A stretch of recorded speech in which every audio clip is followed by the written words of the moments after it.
Hello, everyone. Welcome back to Mystical Awakenings.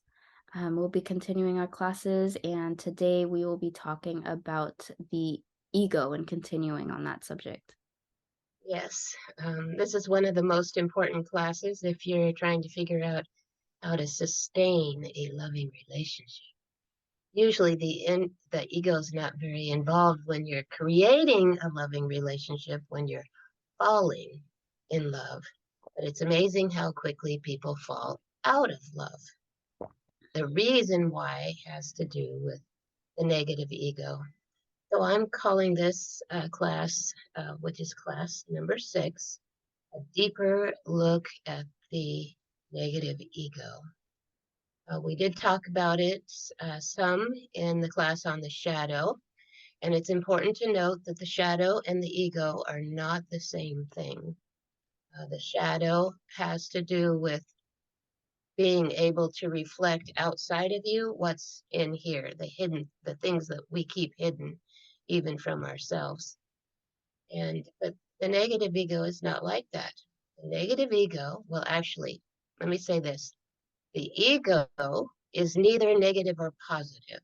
The ego is neutral, and however, it can go into the negative polarity or it can go into the positive polarity. And of course, who decides which polarity it's going to be in is you. Um, so that so we have this thing called the self and the ego, and the self and the ego are born with you. They are both part of you. They are not the same, however. The self is that part of you that it can become an observer.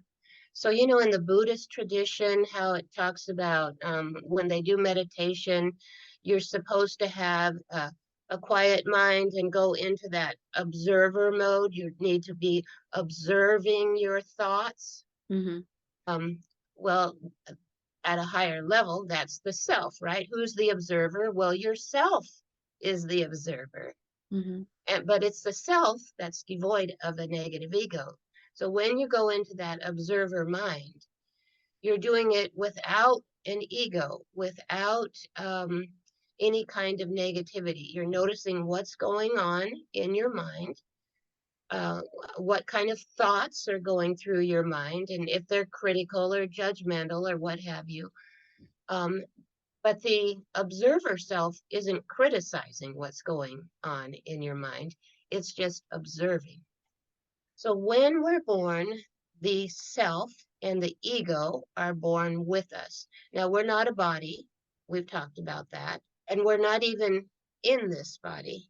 We have a consciousness that we are communicating with all the time.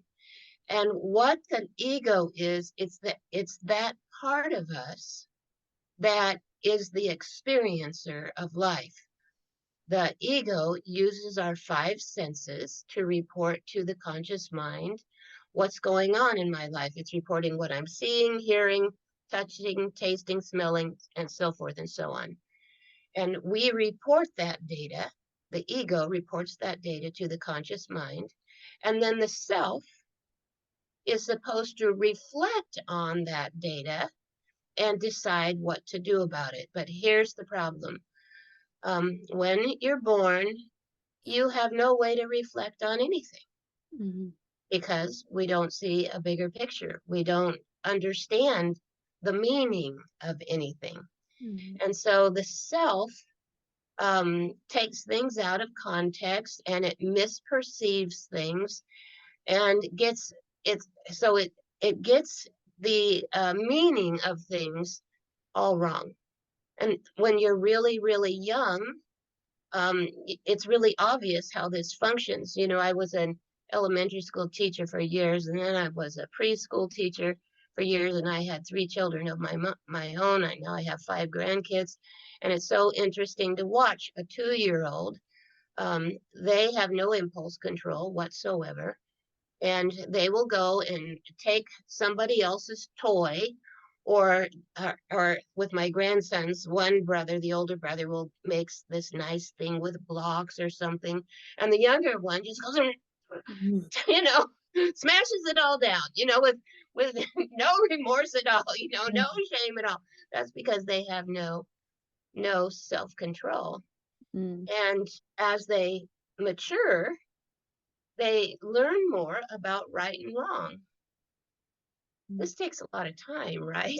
Mhm. to Yeah. to develop an understanding of right and wrong. And it's usually mom and dad always having to say, you may not do that. You can't just wreck your brother's toys. You can't just take things. You can't just get in the refrigerator and eat all the cheese just because you want to. You can't do, right? They're constantly telling you, Yeah.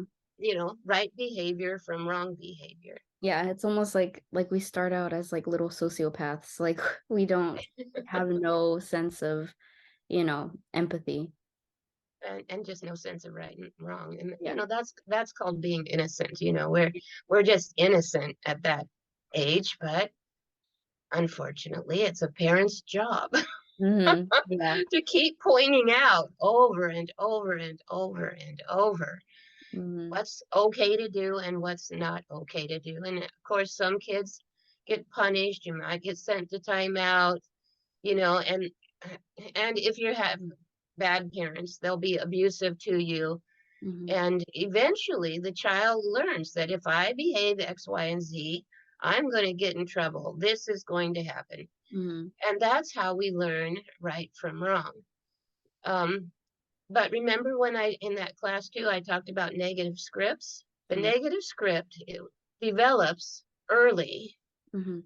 around the ages of 2, 3, 4 years old. And it's the way an immature child figures out how to get around the rules. Mm. It's like, I don't want to follow those rules. So I'm going to do what I want to do, and then I'm going to lie about it. Mm. Right? That's a negative script. Or, if you go back to that class, you'll see that there's many, many ways we figure out say one thing, do another. Mhm. That's the teenage version of lying Yeah. about it. Yeah. Um, and so as the negative script develops, well, the ego's developing too. Mm.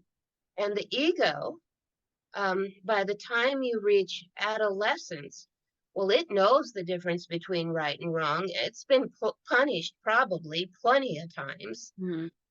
by parents, by teachers, by even by their older siblings or even their peers, who will point out that's not okay to do, right? Mhm. By the time that we reach adolescence, we have felt and also used the negative ego considerably. Complaining about other people, talking down about other people, judging other people, condemning other people, um, and also ourselves. So the negative ego swings outward and inward, right? There's nothing that we've said about other people that we haven't also said about ourselves.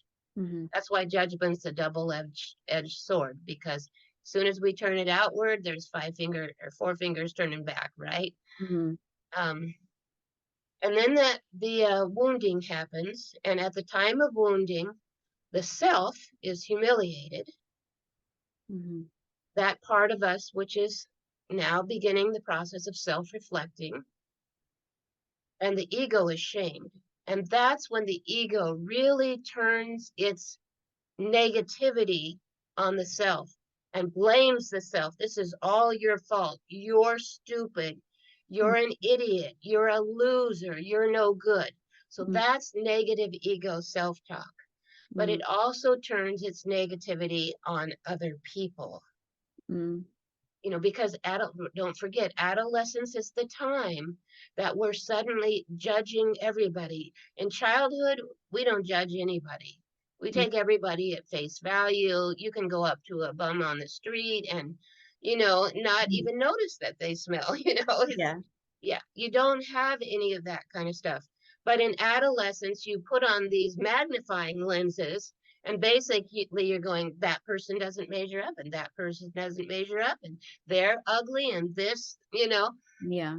they're poor, and they, Mhm. and so adolescence is characterized by constantly comparing yourself to other people, condemning the ones that don't measure up, condemning yourself if you don't measure up. And Mhm. that becomes the most powerful voice in your body, uh, uh, in your life. It will take down your self-esteem, or if you're a bully, the goal is to take down the self-esteem of others. Mhm. And adolescence, right? High school, that's when it's really happening. Yeah. Yeah. Do you have any memories of that? Oh yeah. I mean, like you said, when you're an adolescent, especially like in high school age, you're constantly, it's almost like a defense mechanism to look at other people's flaws because you know your flaws are going to be pointed out, sooner or later by somebody. So you got to have something to kind of counter that with Mhm. everybody you see almost. Right. It's kind of, we have our arsenal of arrows. Yeah. Yeah, we're like, okay, I'm gonna say this. If that person says this, I'm gonna, like a comeback almost. Yeah.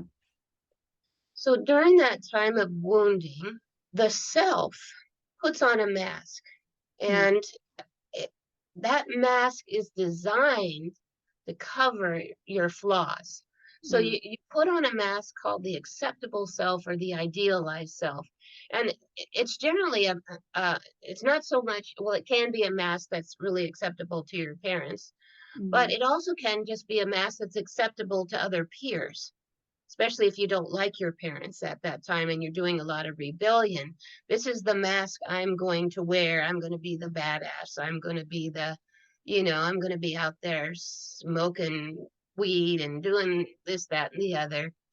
Or it could be a mask that's just really acceptable. I'm going to be the good girl or the good boy. I'm going to do everything right. But in no matter what kind of mask you put on, it's still a mask, and it covers up what's called the true or authentic self. So before, when I talked to you about the soul, I went through the lineup of the chakras, right? mm, So the first chakra is the root chakra. The second chakra is the sacral chakra. That's in the area of your genitals. The third chakra is in the area of your belly button. It's your power center. The fourth chakra is your heart chakra. Fifth is the throat. Sixth is your third eye, and seventh is your crown. Then there's another chakra underneath your feet, which is the chakra of your aura. I'm going to have a class where we talk about each of these chakras in depth.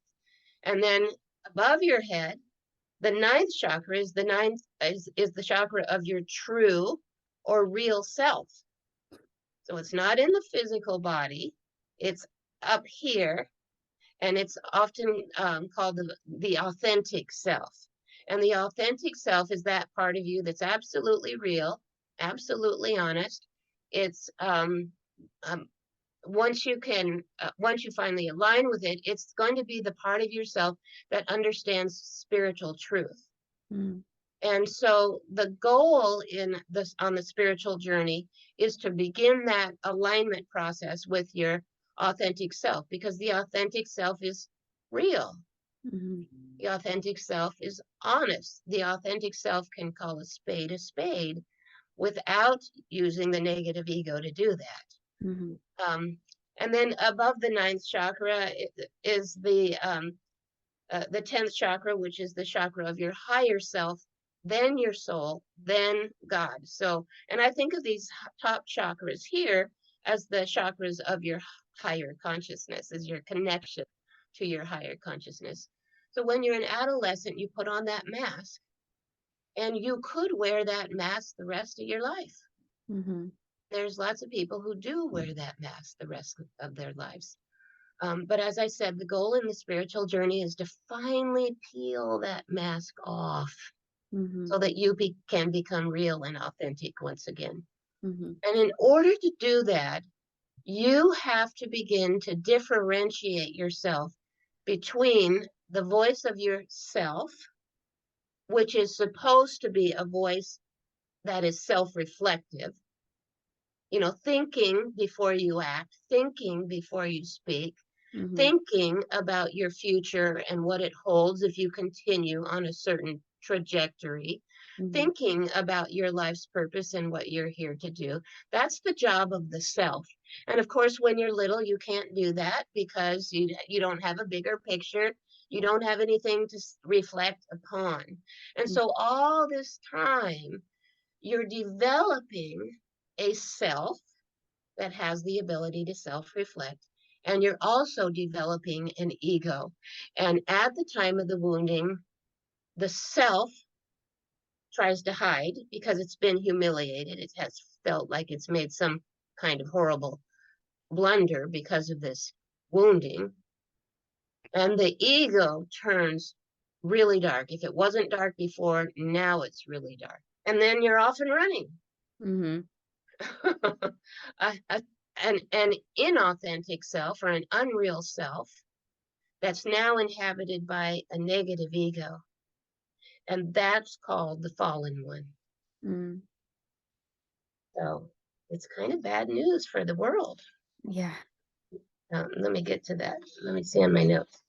So once you have developed a false face inhabited by a negative ego, you have become the fallen one who creates endless pain and suffering for yourself and others. Mm. Neither the false self, or the ego understands the truth. Mm. And what I have mentioned in these classes, I don't know, 100 times now, is once you understand reality creation, you begin to understand this is a really difficult journey. Mhm. It takes a lot of consciousness eh, to take control of your shadow. It takes a lot of consciousness, right? Yeah. With all of these things, it takes, not only do you have to hear it, and I'm so proud of you, Yvette, for wanting to hear it, but then you really kind of have to study it, Yeah. Yeah, right? you have Because to make it a lifestyle. You can't just it's like you have to apply the concepts to your life or then it doesn't mean anything to you. that's right. You have to apply it to your life. And because so I've talked about the wiring in the brain, right? So Mhm. when we're born, we lay down these neural pathways in the brain, and we're laying them down. The first 6 years are the most important, but the brain isn't. You're not even finished Yeah. with your brain yet. Your brain is still developing. It develops until you're 20. 24 or even 25 years old. Mhm. And so you're laying down these neural pathways at a time in life when many people aren't reflecting at all, Mhm. Yeah. right?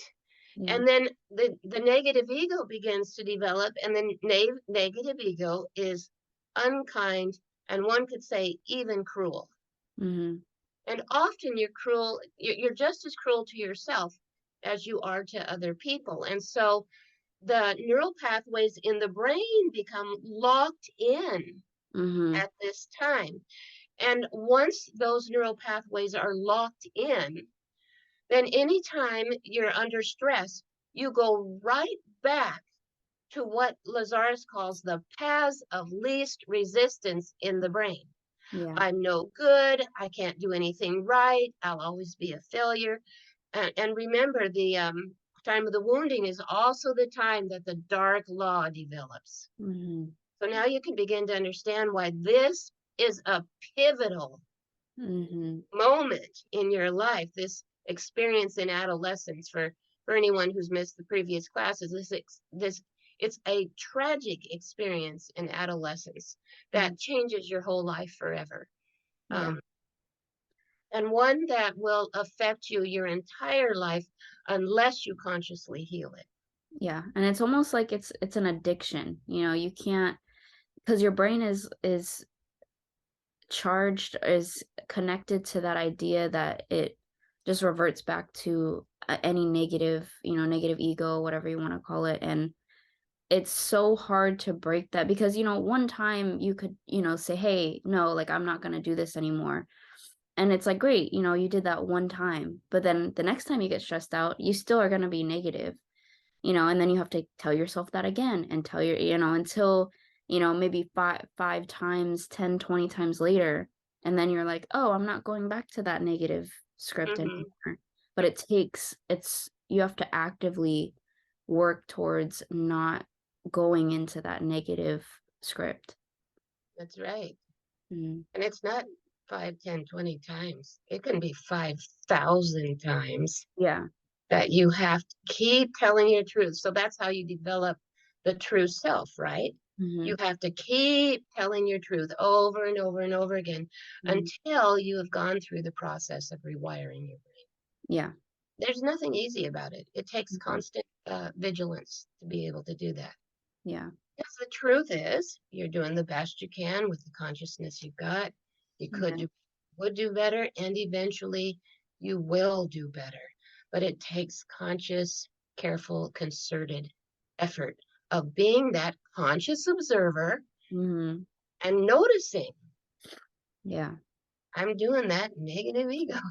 Yeah, and it gets frustrating because, like, for me at least, I notice when I'm like, I'll be doing good for, like, a few months, and then something happens that stresses me out, and then I notice I'm going back into that negative. I'm falling, behind, I'm going backwards, and then I get frustrated. I'm like, I was doing fine, like, I was And then you beat yourself up some more with the yeah, negative and then I'm ego. like and then you just keep going backward. Progress and healing is not linear. Like, it doesn't keep going up. It goes up and then it goes down and then it goes up and then, it's not straightforward, progression or healing. So I feel like that's for me, like, that's been really hard on my journey is like going back and you're like, no, I was fine. Like, I was doing fine, and then you're not fine anymore, and then you gotta, keep going forward, even though you're discouraged a little bit.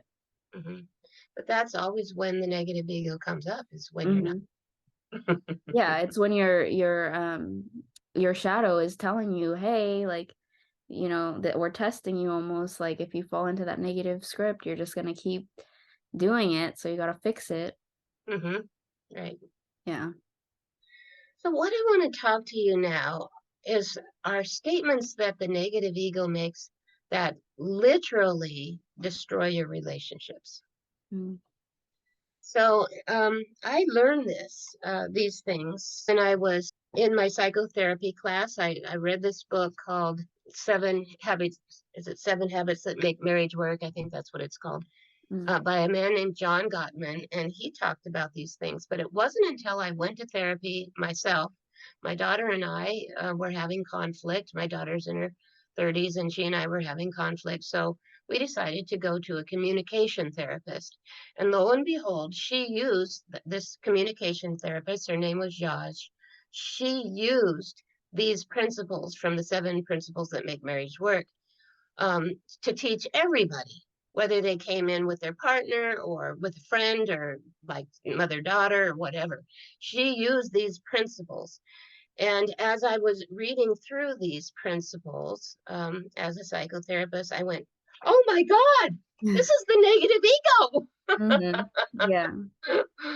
And so, what I'm going to do now is present to you um, some of the things, actually, I'm going to present to you all the things that she talked about and she got from the book, Seven Principles That Make Marriage Work, that you can never do in a relationship. If you do, these are relationship killers.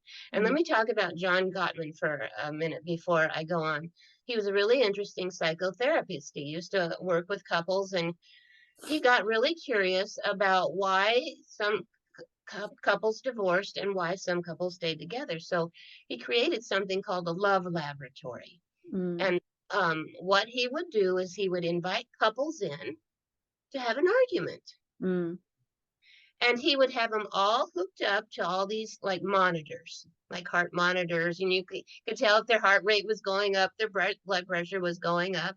mm, And he would also film them and then he would leave the room and he would ask them to argue about something.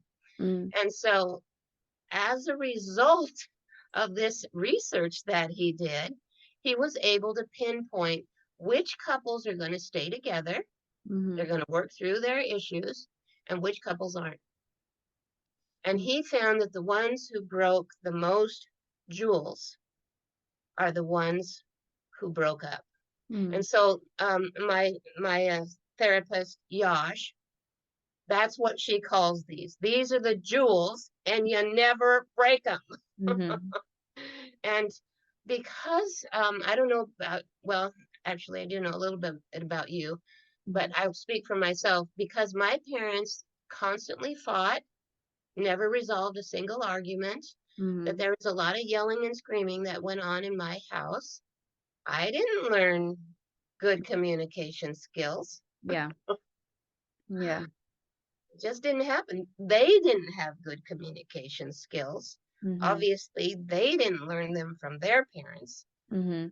We've come from a time in which most of humanity has been really unconscious. Yeah, definitely. Yeah, and even with I even talk to my mom about this all the time. Both of my parents are really bad at communication, whether it be with me or with, other people or just in general, because their parents were also very bad communicators. And it's kind of caused forced me almost to be a good communicator because they never were. So like they'll make me like they'll always make me order from the restaurant. Even if I'm not even getting anything, they'll be like, "No, you call them, you order it." They're like, "I don't know what to say. I don't know what to," and I'm like, Mhm, "Okay." Or like, if a doctor, I need to talk to a doctor or an insurance company because I handle insurance. They're like, "You talk to them. You know what to say." Because they mhm, don't know, what to say or how to communicate mhm, with these higher people or whatever. mhm. Yeah. Well, you're very articulate, Yeah. and Yeah. some people just aren't very articulate, but you definitely are. Yeah.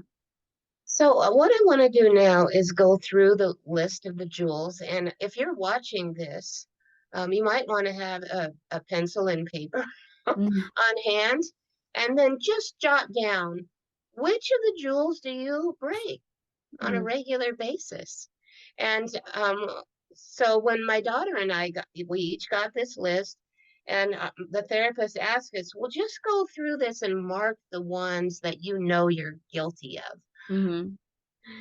And lo and behold, my daughter and I go back to this all the time.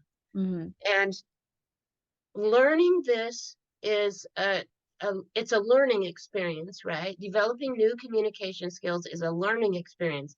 And just because I'm going to tell you about this right now, it's going to go in one ear and out the other unless you learn it. Mhm. And uh, I don't know how many of you who are watching know, but I always put the notes down below the video. And I really hope that you will download these notes. They're absolutely free. I don't ask a penny for them. And the whole list will be in the notes.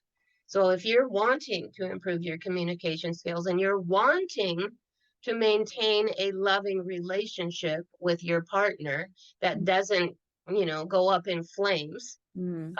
I really highly suggest that you pay a lot of attention to this. So here we go. The first thing to do when you want to have a difficult conversation with someone. I mean, when you're going to get kind of heated under the collar, and I want to have a conversation. Yeah. That's not a nice Yeah. conversation. Gotta prepare a little bit. You want to ask the other person ask them if this is a good time to have this conversation. Mhm. So Yash calls that a knock knock. It's like, Mhm. knock knock, are Yeah. you available Yeah. to Instead have of this? just bombing them with, "This is the Exactly. problem."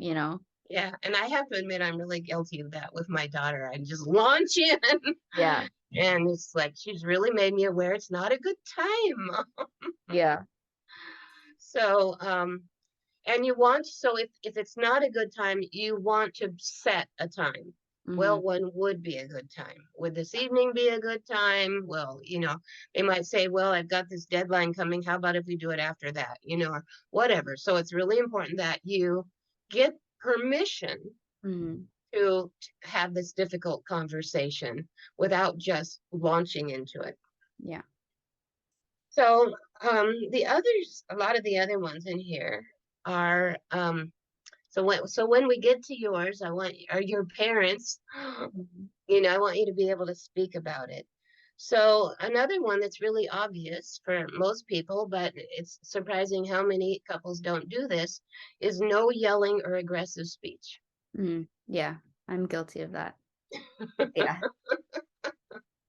Yes. unfortunately, but, yeah, I mean, I've definitely gotten better, in my recent relationships, but yeah, I mean, it's so easy because that's how my dad communicates is aggressiveness, even just small little remarks, it kind of made me built up a lot of, I guess anger as a child along with other things, not just him, but Hmm. so now in like my relationships, if I get upset at something, my first response is, "Oh, I need to attack them and yell at them so then they'll hear me. Right. Otherwise, I won't be heard." Right. And unfortunately, that probably is true. When two negative egos are going at it, Mhm. you don't hear each other. Yeah. That It doesn't conversation, matter. yeah, Yeah. It it's a doesn't waste matter of time. how loud you get. And I know some people, they think that they have this concept like, "Oh, if I get louder, then they'll hear me." Whoever if I'm louder than them, then I'll be the one that's heard. And that's not how it works. Right. It's not how it works at all. Yeah. Um, yeah. Then an interesting thing happens when the negative ego goes on a rant. It's like the part of your brain that can hear is completely shut off. Mhm. It's like Yeah. you're not even using your whole brain anymore. It's Yeah. Yeah, you're but not even trying to it's almost like when you get into that, like, aggressiveness and yelling and you can't hear anything of what the other person says at all. All you're thinking about is, "Oh, what am I gonna say?" What am I gonna say next? This is what I wanna get across. It's very, selfish almost because you don't care about what the other person has to say at all. exactly, Yeah. exactly. My mom was a rageaholic, so every conversation was the voices would go up. Mm, And I don't tend to be someone that yells because I just learned to kind of disappear when mhm, my mom would do that. Maybe I would still be standing in front of her, but I would be so withdrawn. mhm. Yeah, And that has not helped me at all be a good communicator because I tend to shut down. And, yeah, that's the other thing that happens. yeah. The other thing I want to mention is you can yell at somebody, but be very quiet. Mhm. Yeah. Yelling is done as much with your tone of voice Mhm. as with volume. Yeah. Yeah. Yeah, you can be, firm, but not aggressive, and you could be, I guess, sure of what you're saying without being loud. Right. Yeah. Mm. And so what I want to point out here is that most of us are in negative ego when we're Mhm. having an argument. But when you're having a conscious argument, when you're doing it in a healthy way, it's still your ego Mhm. that's doing it, but it's the positive ego. It's Mm. the positive ego that has been reformed through Mhm. higher consciousness. Yeah. So it's still ego, but it's your argument is delivered in a completely different way. Mhm. Yeah, and also another thing I wanna add, now that we're talking about relationships, I guess I can kinda compare it to my current relationship. We've only known each other for a few months, so it's a very new relationship, but we've had an argument here and there, and this is kind of like the first relationship with a conscious partner where he's brought to my attention why I'm not going to be spoken to in this way. Hmm. Whenever I get really aggressive or my voice gets loud, he's like, I'm not going to be talked to this way. We're either going to talk about it later or you're going to lower your voice. And I'm kind of like, I was like, oh, like I didn't know that you can, you know, it kinda almost made me feel, like, almost embarrassed, like, "Why am I yelling?" Like, Hmm. Hmm. "Oh," like, at first I'm like, "No," like, I get all pouty or whatever, but then I'm like, "You know what? Yeah, he's right, like, yelling isn't even gonna make us progress anywhere, so why Hmm. am I doing it?" And then, I lower my voice and I'm like, "Okay, I'm sorry, this is what I want to say." Yeah. And so he was in his positive ego, Mhm. right, when he said that, as long as, it doesn't sound like he said it in an aggressive way, but No. just, these are my boundaries, Mhm. and you have to respect my boundaries, or, what's the point of communicating? Right. Yeah.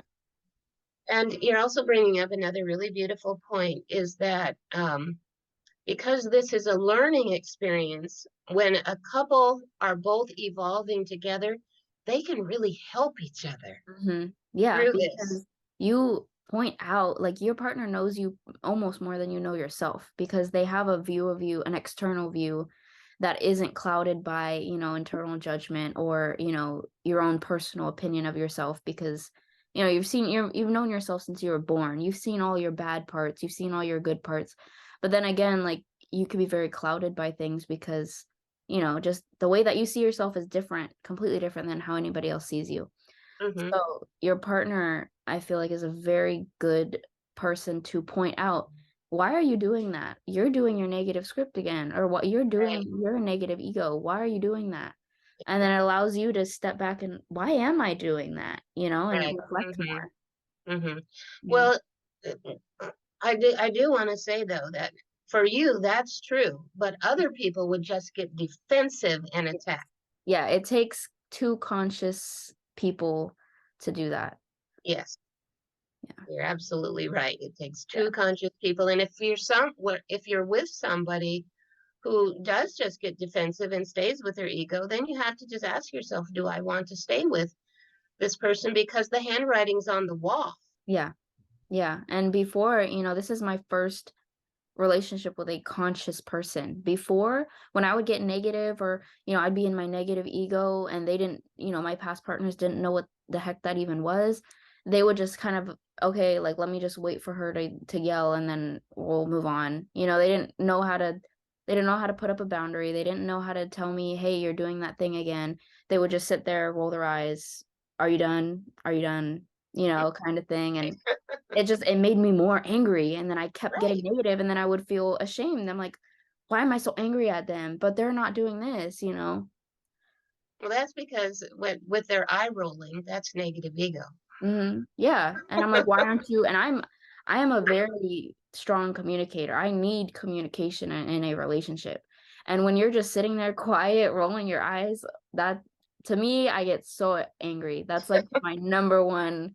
I'm like, Hmm. "Oh, we are having a conversation." Right. But if in my younger days, I would have been the one just sitting there, Yeah. because that's how I learned to deal with my mom. Yeah. Yeah. It just disappeared. Yeah. Yeah. And,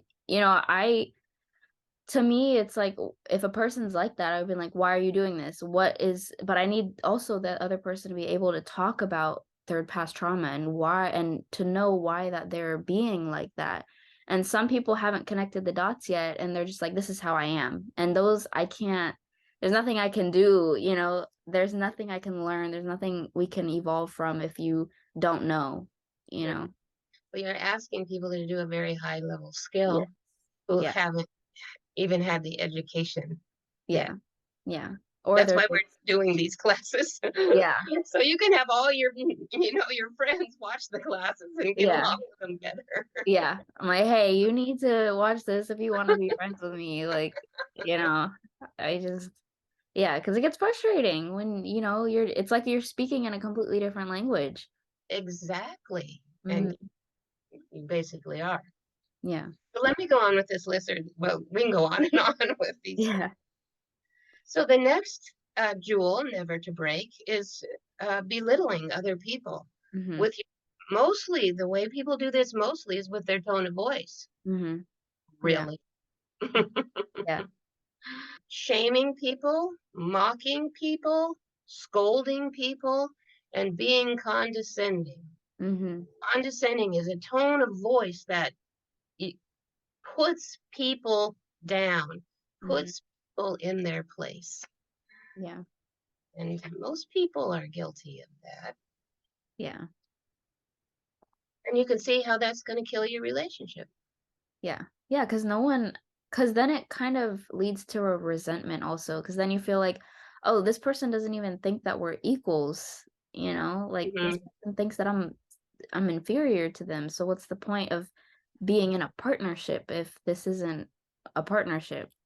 Right, if it's not equal. Yeah. So another jewel not to break is to make accusations. Mm, Why did you do that? And here's the biggie: blaming. mhm, That's straight out of victim consciousness. mhm, It's your fault and not taking responsibility. Oh, here's another big one that people do all the time: interrupting. yeah, You're trying to get your point across and you're cut off, mhm, and the other person just starts in. yeah. That's something that I feel like me and my partner are very aware of because we both do it, but we call each other out almost every time we do. He's like, I'm not, he's like, you're interrupting me. And I'm like, Hmm. "Okay," or I'd be like, you're Hmm. interrupting. And then we'll be like, okay, I'm sorry, go on, like, And that goes along with that thing you're already framing. yes, Your reframe before they're even done with their yeah, thought. yeah. Because sometimes, you want to get your point across. And if your partner interrupts, you're gonna be frustrated because you're like, no, I need to finish what I'm saying because then I'm gonna forget or then I'm gonna feel like you're not listening to me or, whatever. Like Hmm. it's important not to interrupt even anybody, not even just your partner. Like when anybody's speaking, I feel like it's rude Hmm. and it can cause irritation. Right. Yeah. So here's another one: name calling, Mhm. labeling, ridiculing, Mhm. Yeah. shaming. You know, you're so stupid. Why'd you do that anyway? That's Yeah. great negative ego. Mhm. Cursing. Mhm. The next one is sarcasm. You know what Mhm. sarcasm is? Making little Yes. dings at you and I things in a sarcastic way. Yeah, I hate when I hate when people are sarcastic with me, because I take everything seriously, so then or I take most things seriously, so then when somebody's sarcastic with me, I'm like, I take it seriously, and then I get upset, and they're like, "I was joking," or, "I was," Hmm. and I'm like, "No, you weren't, you were being serious, don't joke with me like that." Well, they were being in their negative ego. Yeah, I'm like, "It came from a negative place, don't say that you were joking," or, So another one is criticizing, judging, and correcting other people's perceptions or criticizing their feelings. Don't feel like that. Yeah. Judging them for their point of view. Well, that's ridiculous. Yeah, Saying things like that. yeah, kinda like invalidating their feelings. Exactly. Defensiveness is battling back. Mhm. Kind of what you're talking about with your boyfriend, where you're you're interrupting each other and wanting to make your point, and he's wanting to make his point, and it's going back and forth, and Yeah. neither of you really are making any points because. Yeah, well, we shut it down. I mean, we do shut it down pretty quickly. Like if one of us Mhm. interrupts, we like, "Hey, you're interrupting me. I'm gonna finish, let me finish what I'm saying." And then the other person is like, "Okay."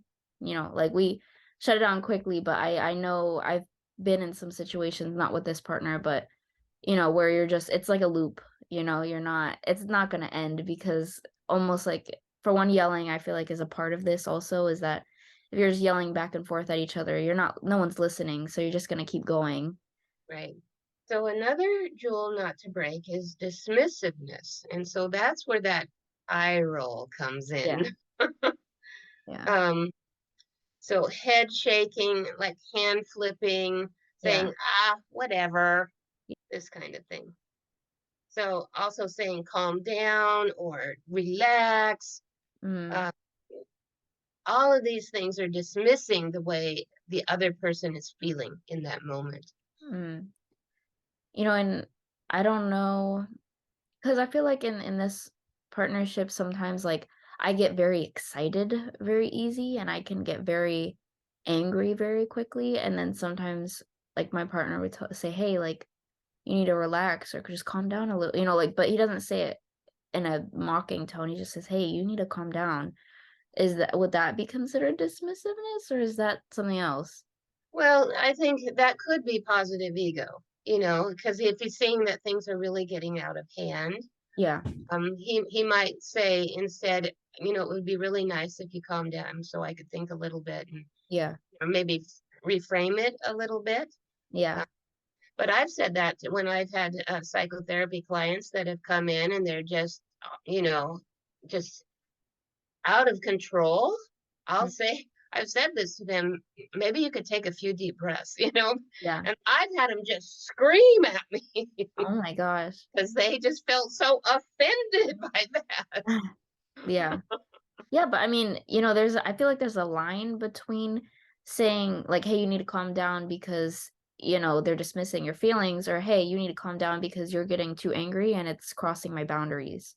hmm So here's what I'm guilty of because I'm a psychotherapist is psychoanalyzing people. Oh, I do that.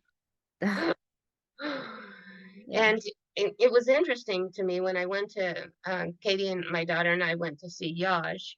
Mm, She's a therapist, but she calls herself a communication therapist. So all the things that I knew about psychology and mm, why people do what they do, and of course I'm kind of an expert in reality creation and conscious evolution. We didn't do any of that. yeah. All we did was analyze the communication skills and develop better ones. Mm, yeah. And and ultimately, I think that when you're heard in a relationship and when you're validated, then all the psychoanalyzing is kind of it's irrelevant Yeah. because isn't that what we all want? Yeah. I mean, I'm guilty of this because I'm a 5 on the Enneagram, and I feel like fives tend to also psychoanalyze. That's just me. I think very logically, but then I feel like you're not being empathetic enough. You're kind of just sitting there and be like, well, why are you, well, like you're trying to come up with a solution almost instead of, saying, hey, I understand, or hey, like like I'm listening, or, kind of just being a shoulder almost Mm-hmm. versus just, well, why are you doing that? What's causing this, way. Yes. The thing about with a partner that I've found is that when you're pointing out somebody else's problems, Mm, that's your negative ego. yeah. The only person who can figure out your problems are you. Mm, And you do that through self reflection. yes. You do that by educating yourself and then reflecting upon yourself and um, beginning to understand, oh, when I'm in negative ego, this happens if I don't create any principles, well, this is going to happen. Mm, You have to reflect upon yourself. It's always been said all the answers are within you. mm, But a yeah. lot of times we don't have the education to look at our lives from a higher point of view. Mm-hmm. And hopefully that's what these classes are doing for you. They're allowing you to jump into a higher perspective. Mm, And um, if you have a partner who is wanting spiritual growth and they're doing this for themselves, then you don't need to be pointing it out unless they've invited you to have a conversation with them mm, about it. So another jewel never to break is lying, mm, minimizing or exaggerating, being vague, because that's all just a negative script, right? yeah. Yeah, and then I feel like for one, a big thing for me is lying about, or just whenever I know some people that try to lie to their partner to protect them, and I'm like, that's not protecting at all, because then it's like, for one, if they're lying about how they feel, or they're lying, then it's like it comes out later, I feel like. And then Mm-hmm. the partner's gonna be mad, like, why didn't you tell me that? Or why didn't you say anything? Or why did you lie to me? It could cause more problems later on. Mm-hmm. Well, they're protecting themselves, right? Yes. Yeah. They're protecting themselves against being uncomfortable. Yeah. Or being vulnerable, or yeah. And I have, because of my experience with my mom and because of the way she was, I learned to be someone who didn't want to rock the boat Yeah. because it was stressful to me. Yeah. And I've had to work on that. I've had to notice myself. Oh, I'm doing that thing again. I have to be brave. Yeah. My daughter says, you have to grow a backbone, mom. Yeah. Hmm. be brave. And that kind of stuff is really hard for me. Here's another one that's really popular in your generation. Texting or emailing charged sensitive material over the internet, like Facebook. Mm. This is what my partner did. Oh yeah. I had a Broadcasting it to the world. I had a friend who did that a couple years ago, and it was the most annoying thing ever. I was like, okay, then I'm gonna unadd you or I'm gonna unfriend you. I don't want to see this. And it's like, why do you feel the need to tell everybody about our problems? It's not anybody else's problem. And also by doing that, you're only sharing your side of the story. There's always two sides to it. And usually when people tell their side, they don't Yeah, broadcast what they did wrong. right, of They're course. like, yeah, like my partner did this or my friend did this, blah blah blah. It's not right. And I'm like, well then what did you do to them? They Mhm, don't say that. right. And so what that person was doing to you was shaming and humiliating you Mm-hmm. publicly. Yes. And for a lot of people, that could crush them, Yeah. crush their self-esteem. Yeah. That's the goal. That's the negative ego. I'm going to crush you Mm. for Yeah. something that I perceive that you did.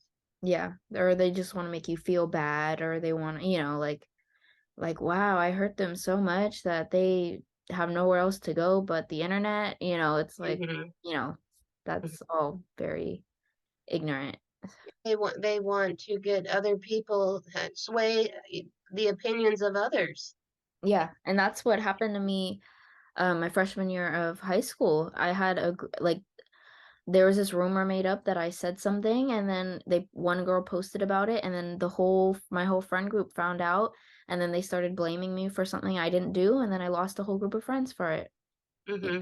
and they made a fake account on Instagram to talk bad about me or whatever and I ended up finding it and I would go in there like, Wow. "Hey guys," like I walked around school knowing that I was hated and I appreciated the attention. I was like walking, I would always show up in makeup and dresses and high heels and I was like, yeah, like stare at me, laugh at me, like Hmm. nothing you could do. I'm not gonna give you what you want me to give you, which is, to see me down or to see me hurt or to see me cry about it. Right. Yeah. But that would really make some people cry. Oh yeah.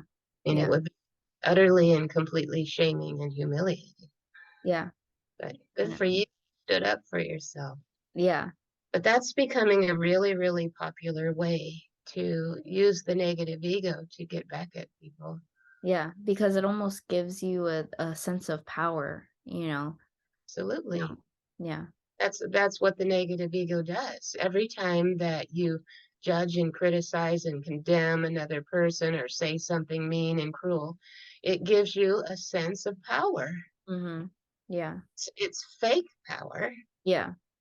It's not the real kind of power. I think we talked about this in maybe the first class. There's two kinds of power. There's power over others, Mm-hmm. and then there's internal power, the power of self-control and the power of self-rulership. Mm-hmm. Yeah. And it's not that the power over is totally wrong and bad. Parents has to have power over their children.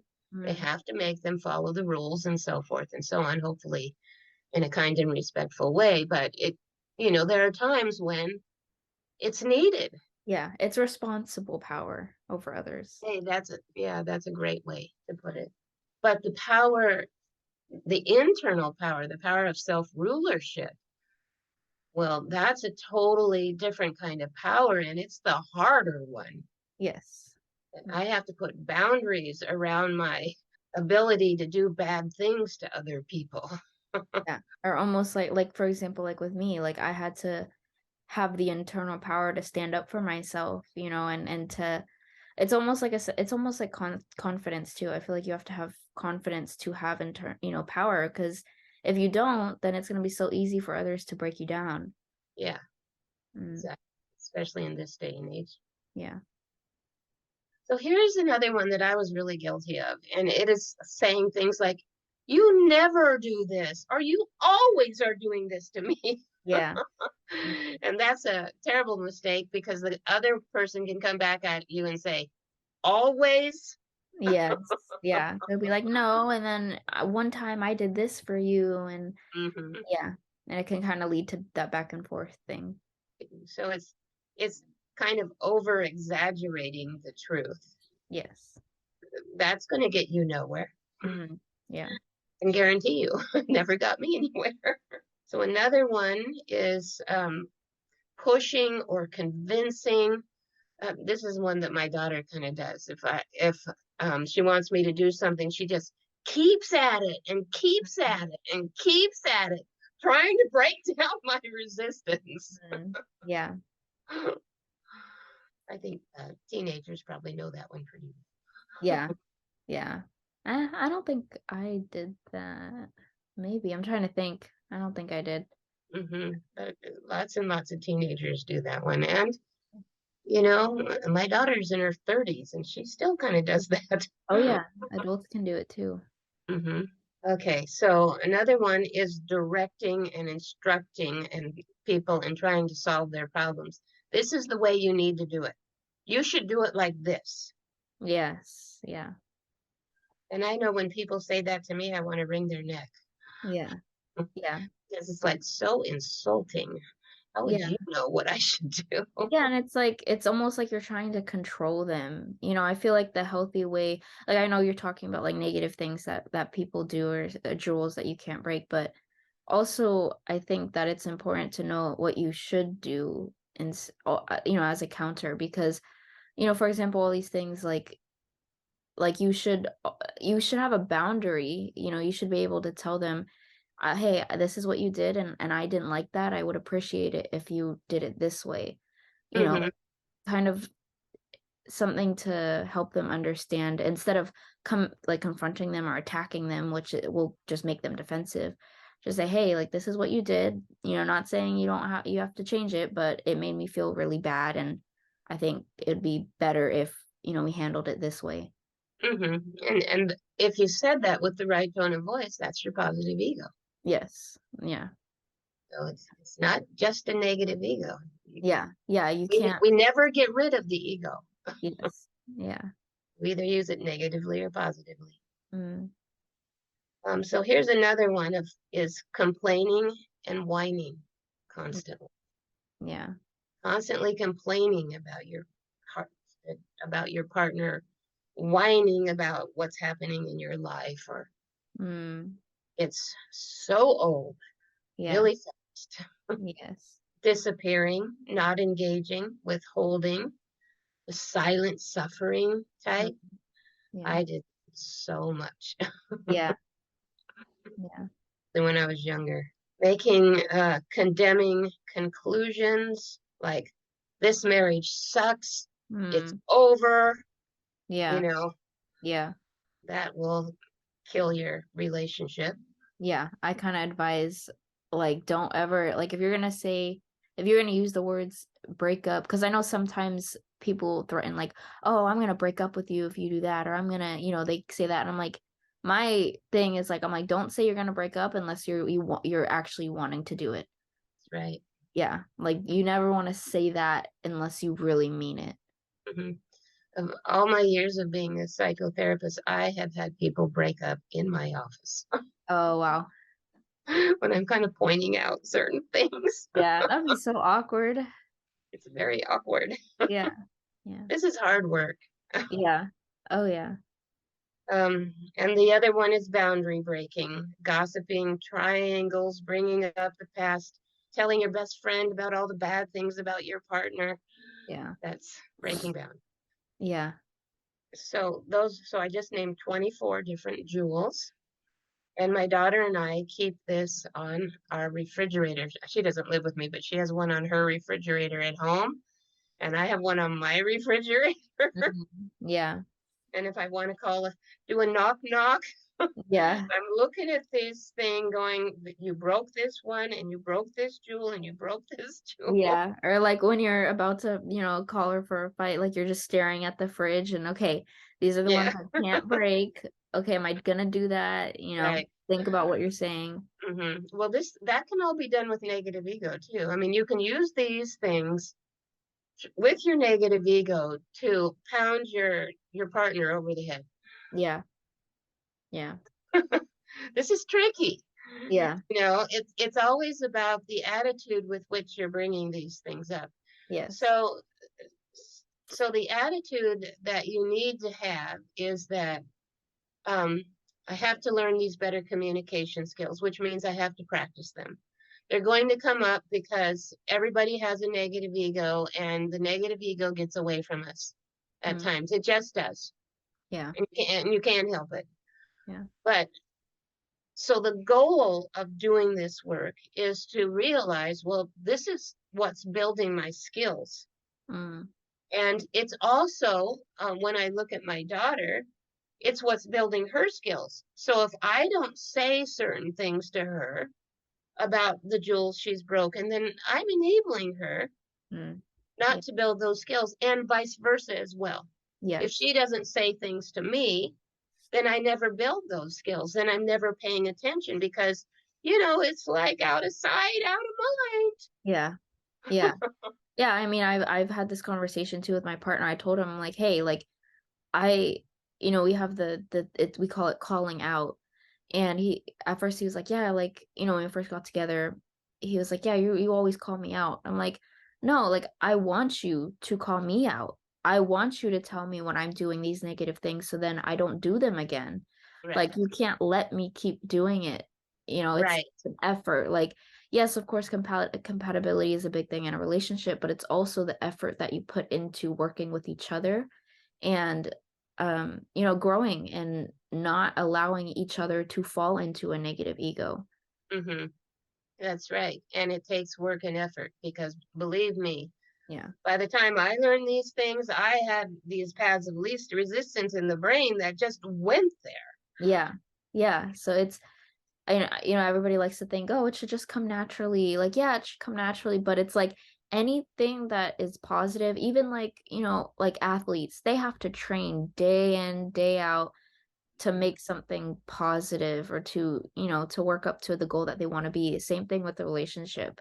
It takes so much effort and so much work. And that's why a lot of people fail at relationships because they're not ready to put in that much work.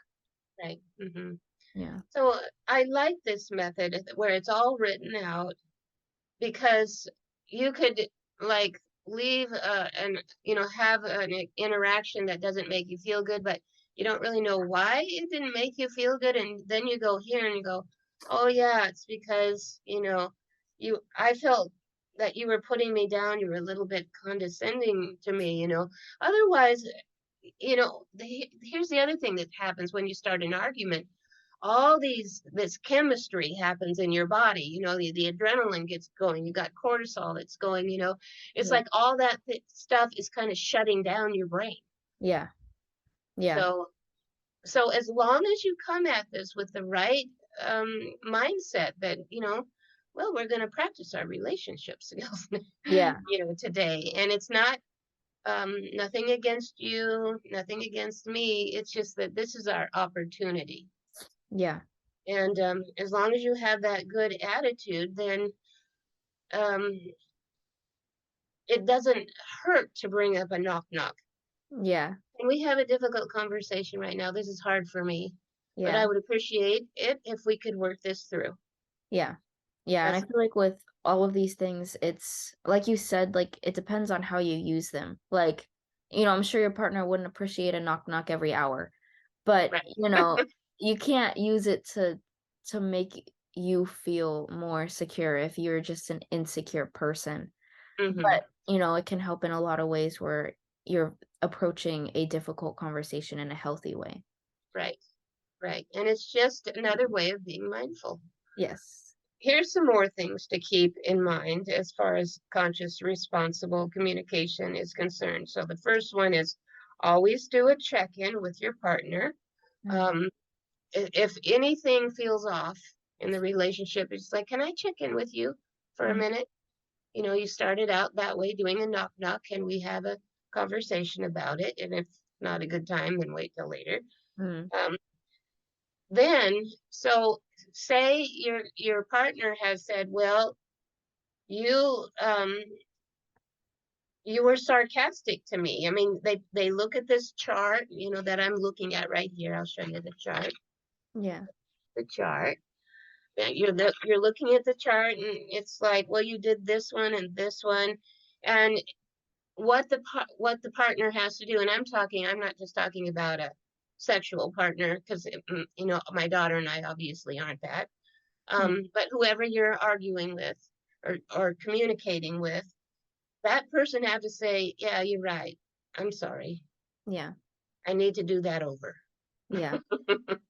And say what they wanted to say in a non-condemning way, in a non-ego driven way. Mm. And it always admitting, you're right, I did do that. I was frustrated and I should have rephrased it. So let me do this over. Yeah.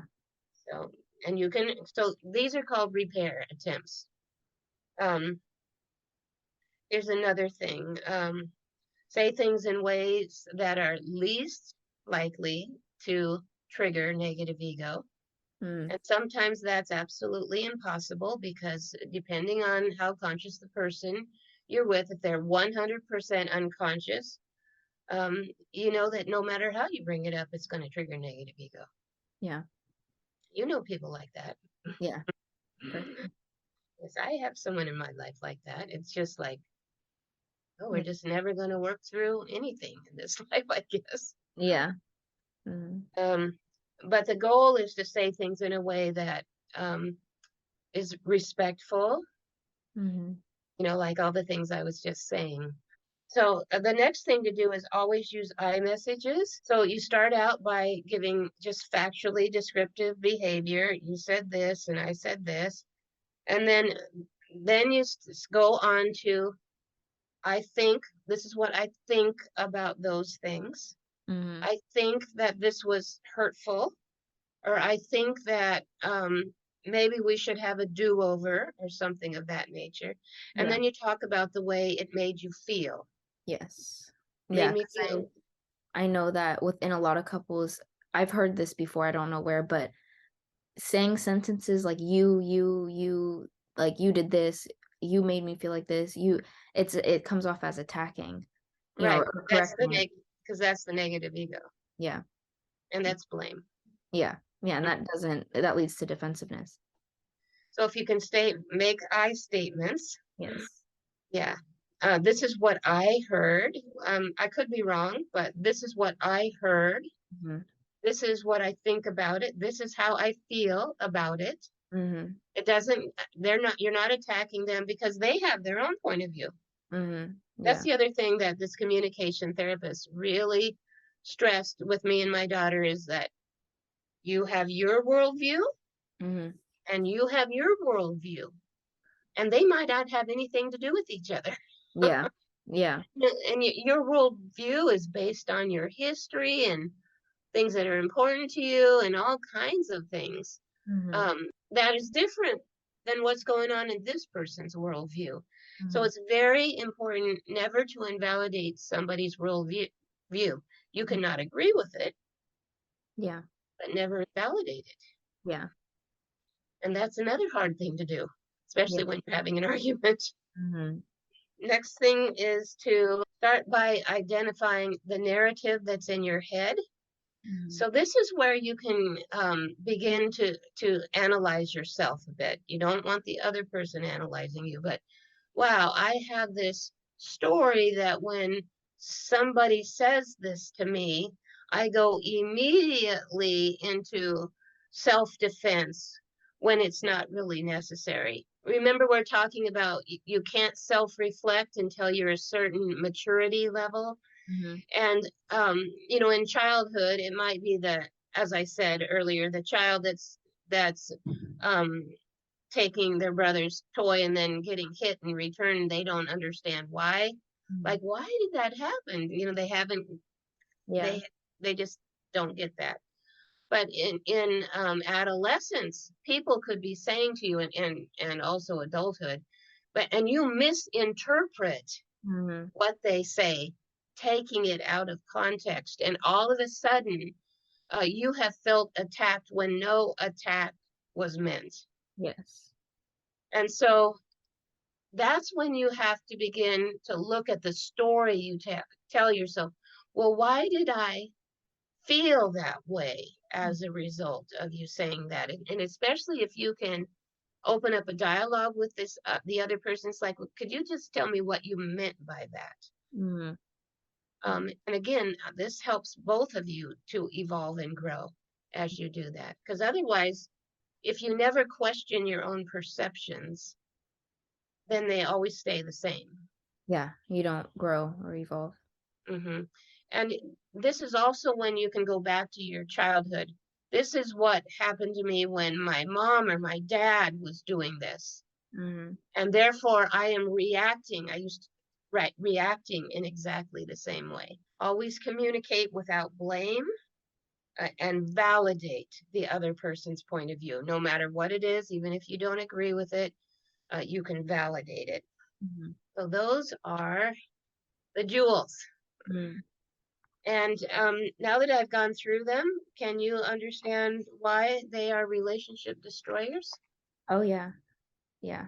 Yeah, I mean, at least I've witnessed myself or, I have heard from other people, that they've experienced any one of those and it's, hurt their relationship. And it's very important also to be able to get over it because, you've broken all those jewels at least once in your relationship and then all of a sudden a year later you become conscious of it. It's hard to forgive a year worth of breaking those and in a day. It could take years to get over that. So I feel like also it's important in a relationship if you do break those to talk about it and to move on from that issue as soon as possible, basically. Hmm. Right. Yeah. Problem happens when it keeps happening. Yeah. Yeah. And, that's why you have to understand that these are skills that we have to develop. You don't just get it Yeah. the first time. I mean, you might get it, but when you're angry, when something's coming up that has disturbed you, like I said, you've got all this body chemistry going on Mm, that makes it impossible to think logically and rationally. yes. Yeah. Anyway, this stuff is really important, Yeah. Oh, which is why I really wanted to spend extra time talking about the negative ego. So you think about someone like Jesus Christ, he was, I mean, I don't know whether or not you think he was real or ever lived or anything, but the story is that he was this really great guy who was trying to teach people how to heal themselves, heal their belief system, look at the stories they tell themselves. I mean, that's a big message in Christianity. And he was going around healing people. mm. And who got pissed off about that? The government? Well, it was I forget what they call it in the Jewish religion, but it was the priests, Uh-huh. the higher ups, right? In the Jewish religion. He can't be doing that. That's Yeah. our job, right? Yeah. We want people to pay. What were they doing? Sacrificing animals and things like Yeah. that. That's how they made their living. Yeah, or even I know there's a story of like they came to collect taxes and Jesus he I think so, I could be wrong, but he went behind the tax guy's ear and he pulled out like enough all the money and he's like, "Here you go." Like he just made it out of, thin air. He was like, There, "Money doesn't mean right? anything." He's like, "Here's your change, now go away." Yeah. And Jesus' biggest message was reality creation. You create your own reality. Yeah. If you need to heal yourself, you can heal yourself. Yeah. It's everything is in the mind. Yeah. Um, but I think they're called the Sanhedrin. Is that right? The higher ups in the Jewish church is like, no, no, no, no.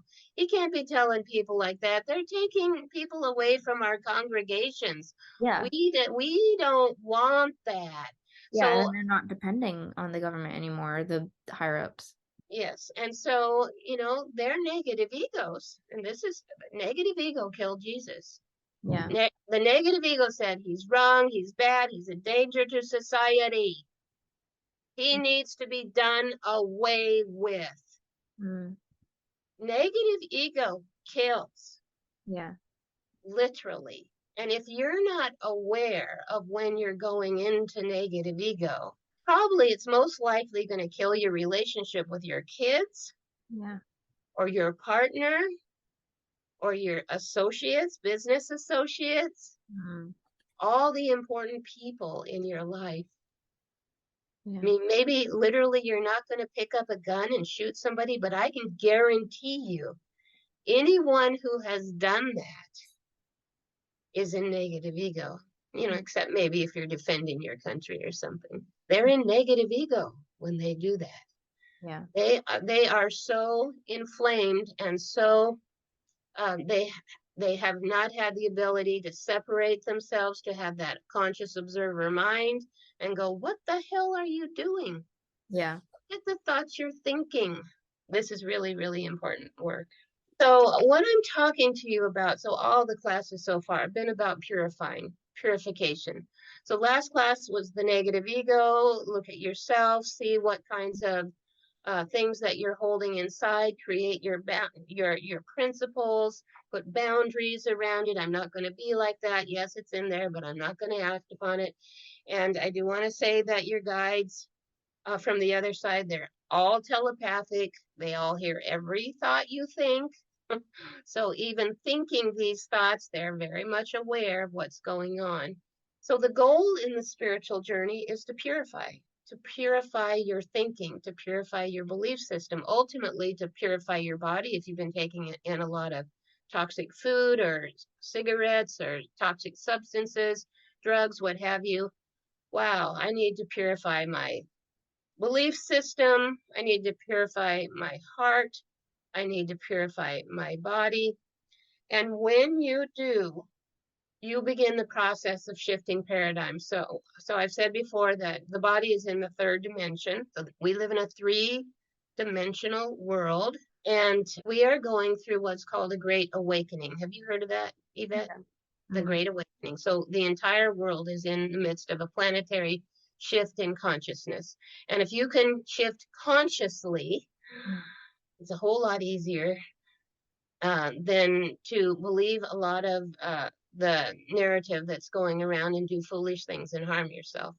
So Yeah. it's all about making that shift into higher consciousness. And in our case, we're shifting into the fifth dimension. And the fifth dimension isn't a place, it's a frequency of vibration. So victim consciousness, which is part of the third dimension, that is a complete vibrating belief system, right? And all the beliefs within victim consciousness are they complement each other, Mm. right? The ego wanting to attack somebody because of some misperception they have, that's all victim consciousness. Mm. So the goal is to begin the process of purifying the mind, beginning that and separating yourself from your ego, starting to go into the conscious observer mind, observing yourself doing that thing that is part of third dimensional consciousness or Mm. victim consciousness. Now, when you undergo this process, two things happen. You begin to lay down new neural pathways in the brain. So neural pathways are created from repetition. So you've repeated to yourself 10 million times, I'm no good, I never do anything right, right? I'm not pretty, I'm not good enough, I'm not creative enough, I'm not smart enough, whatever your thing is. You've said that to yourself over and over and over and over again. That's what creates a neural pathway that becomes the path of least resistance.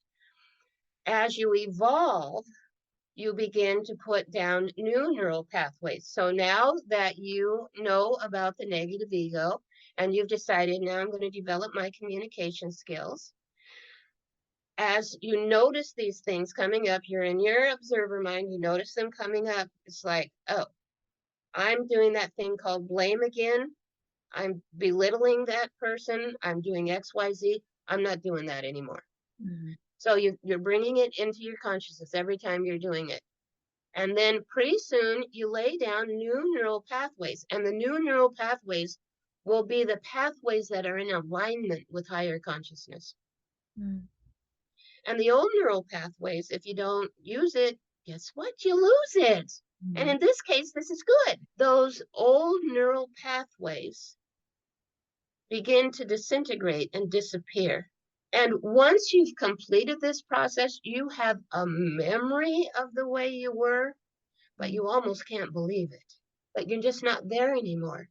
And then when you start to have a difficult conversation with someone or something comes up, you'll be thinking about, oh, how do I need to phrase this? What do I need to say? You'll be paying attention to your tone of voice. You'll be paying attention to the attitude with which Mhm. you're saying it. Yeah. That's fifth dimensional consciousness. Mhm. At that point, you're in a whole new vibration, Mhm.